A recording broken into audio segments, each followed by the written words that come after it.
And stablecoin adoption is a perfect example of this. Stablecoin adoption is gonna be, going back to your question about banks and like the freedom of banking. I really believe that we are going to see new forms of banks, whether or not they're called banks or called something else.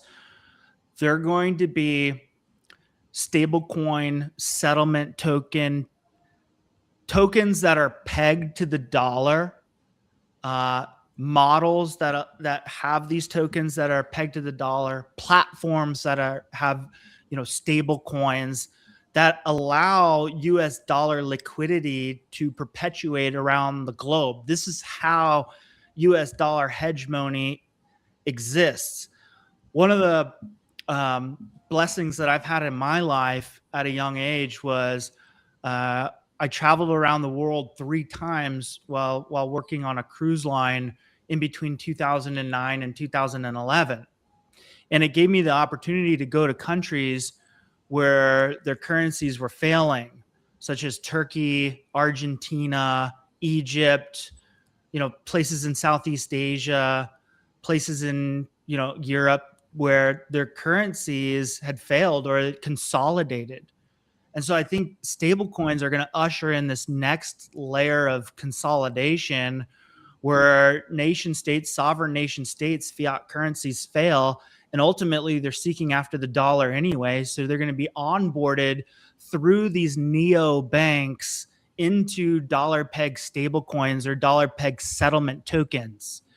And so the banks, the whole fight from JP Morgan and Jamie Dimon with regard to the Clarity Act and the Genius Act has been against stablecoins because they're seeing this technology whittle away their moat that they've owned and controlled for many years, decades, right? And this technology that we have now at our fingertips aligns perfectly with this book called The Sovereign Individual, which basically it's a book about Bitcoin that doesn't mention Bitcoin once, or you can say it's a book about cryptocurrency, but really it talks about how microprocessing, the phones that we have in our pocket, are allowing us to do things that we once relied on the state for, such as banking. So I think we're entering this age and this time of mass confusion where people really aren't sure what's happening.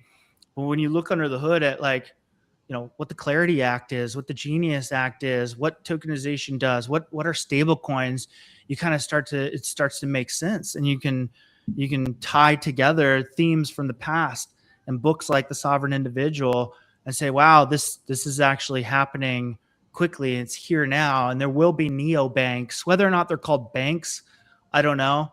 But there are some interesting things happening in the space that are allowing people access to dollars through, stable coins.